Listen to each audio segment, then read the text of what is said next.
Stalin, and welcome to Good Morning Chuck Potato. Good morning, Sir Joseph Stalin. So tell us about yourself. Hello, so we'll start with my birth. I was born on the 21st of December in Glory, Georgia. I'm one of 4 children. My other 3 siblings died as children, so my mother was very protective of me, since she didn't want me to die also. Oh, I'm so sorry. So is it true that you had some problems during your childhood? Well, yes. I was a sick child, while my dad was a boot maker and my mother took in washing. I experienced poverty and was diagnosed with smallpox. I survived, thankfully, and here I am today. But as you can see, my face is still scarred. I think we would like to know about your education. My education, let's see. Why, yes, I won a free scholarship at Tipley's Theological Seminary. I was expelled, but my time there was great. Oh, and why did you get expelled? Well, I was trying to convert some of my classmates to Merkism. I also joined an organization in the Sondaki, which was its name. Oh, sounds interesting. Moving on, what did you do after your expulsion? I gave private lessons to the middle school students and also worked as a clerk in Tiffin.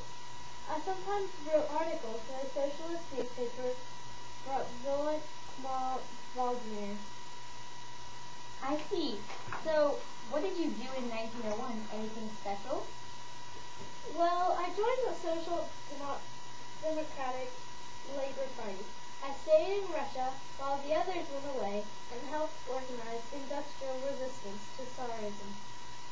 How'd you get arrested? I got arrested the first time because I was caught organizing a strike at the large Rothschild plant in Baku. I was deported to Serbia after 18 months in prison, which was quite long.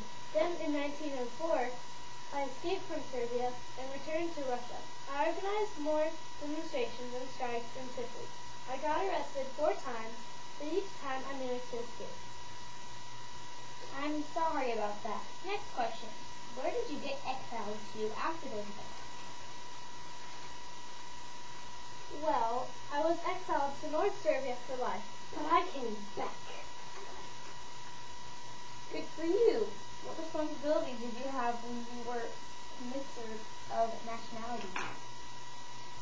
My responsibilities were to deal with 65 million Ukrainians, Georgians, Belarusians, Tarkics, Buryats, and Yakuts, which was hard to do, but I finally made it.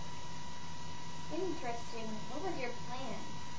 My plan was to develop what was called a voluntary and honest alliance between Russia and the different national groups that lived within my borders. Okay, what happened to Lenin after that, and did he give you a more important goal? God bless him.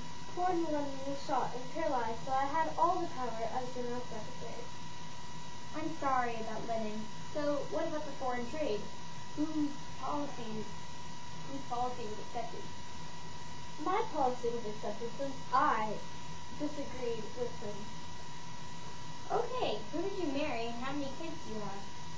I first married Akatina Salzmir and had my first son with her, whose name was Yaku. He shot himself since apparently I was harsh with him, but he survived. Afnika killed herself after we got in a fight, and I couldn't stop her. Then I married Nadia Alazeva and had my second son, Vasily, and my daughter, Sledmana, but she died of an illness. Interesting. What titles did you get? My titles were all great. Here are some. Father of Nations, Brilliant Genius of Humanity, which was my favorite, Great Architect of Communists, and Gardener of Human Happiness. Those are great. Now, tell us about your work during World War II. Well, we, the Soviet Union, suffered the most casualties during the war, but lost most people from my political purpose, famine, and drinking. The population of the former Soviet Union is actually smaller today than when I took office long ago. Weird. And how did you manage Hitler and the Nazis? Ah, Hitler. Yes, against the advice of his generals, Hitler insisted on humiliating me by invading the city of Stalingrad. During his invasion, he lost 25% of his army, eventually causing Germany to lose the war. What do you think you did to the Soviet Union during office? Most people say that I transformed an agricultural country into a country that could defeat and give glory to all our allies, meaning defeat the Nazis, of course. Didn't you start the concept of collective farms? Yes, I did. One last question. When, where, and how did you die? Well, that's hard. I died on March the 5th, 1953. My death is listed as a cerebral photograph. Okay, that's all. Thank you, Sir Stalin, for telling us about you. See you next time with more about World War II. Yay! Hey, Emma. Hey, girls, let's see your beautiful faces.